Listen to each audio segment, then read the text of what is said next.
Yeah, Laura, as you can see, this stretch of Highway 52 behind me is pretty clear now, but starting tomorrow morning, that might be a different story. They'll run you about 20 to 40 bucks, but it's a small price to pay for potentially saving your life. Olivia, I'm standing outside Tuesday morning where people can find just about anything, but on this Tuesday morning, Laura Johnson says she found something that cannot be found inside.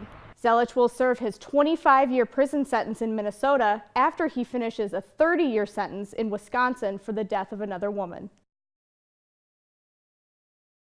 We take care of people on their worst day and their worst time, and we're the guiding light for them. And sometimes that can wear down on people. According to a recent study through the Ambulance Service Manager Program, emergency medical service workers are 10 times more likely to think about suicide and more than 12 times more likely to attempt it than the average person. One of the major causes, EMS workers experiencing trauma while on the job and developing PTSD. It's a startling problem for Dodge Center Ambulance Director Jared Oscarson. Because I've been personally impacted by suicide in EMS. I've had several friends that have committed suicide. He recently wrote an article for an EMS resource website praising a piece of legislation out of the Minnesota Senate that would classify PTSD as an occupational disease. What we want to do here is just simply add that post-traumatic stress disorder for those same occupations is presumptively work-related. Senator Dan Schoen of St. Paul Park is the primary author of the bill. He says PTSD has become a major problem for EMS workers and other first responders. I don't think anybody can argue anymore that post-traumatic stress disorder in our firefighters, police officers, and EMS workers, paramedics and the like, isn't related to their work. He says his bill would make it easier for those suffering from PTSD to get help from their employer. But the bill is not without some risks, according to Oscarson. My concern with this bill would be that we front load it and we develop some standards for mental health coming into this profession, for physical health coming into this profession, and that we're screening appropriately so we're not setting people up for failure. Still, he says the benefits far outweigh the risks, and no matter what happens with the bill, the conversation needs to keep going. We need to still be having this dialogue amongst ourselves as leaders in the EMS, as well as with our state and local officials. Bree Levine, ABC 6 News.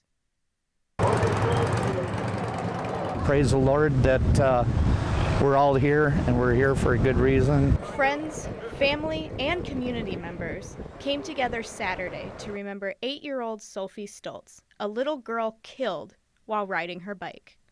When Randy Johansson heard about Sophie, he knew he had to do something. And the next day I got on the internet, I was going to start a little bike run.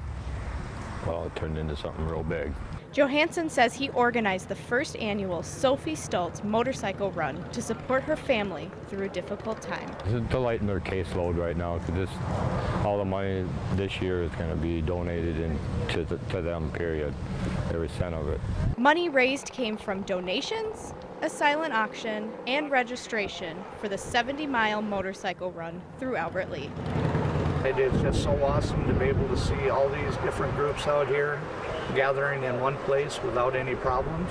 But this is just the beginning. Johansson says they will continue to hold the motorcycle run every year to raise money for a class about bike safety. Education for the little kids so they don't get hurt no more. You know, they need to be aware just as much as the drivers need to be aware. More awareness is what we're trying to get across. Bree Levine, ABC 6 News.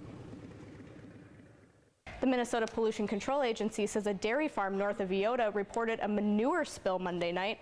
They're just thankful the farmer did whatever he could to stop it. According to MPCA officials, the farmer noticed a valve broken on a pipe leading from the cattle to the manure storage tank. Authorities say the manure spilled down to a pit, a feedlot area, and into a field and ditches on both sides of Silver Creek Road Northeast. The Olmsted Soil and Water Conservation District estimates less than 65,000 gallons of manure leaked out. This farmer did everything right. He noticed the spill right away. He called authorities. He took immediate steps to stop the spill and then to stop it from traveling any farther. Officials say if the farmer had not stopped the leak, the manure could have contaminated waterways. Currently, there is little risk to public safety. Rossa says the spill was an accident, and the next steps are for the farmer to clean up whatever he can. The MPCA and the DNR are still investigating. Back to you guys.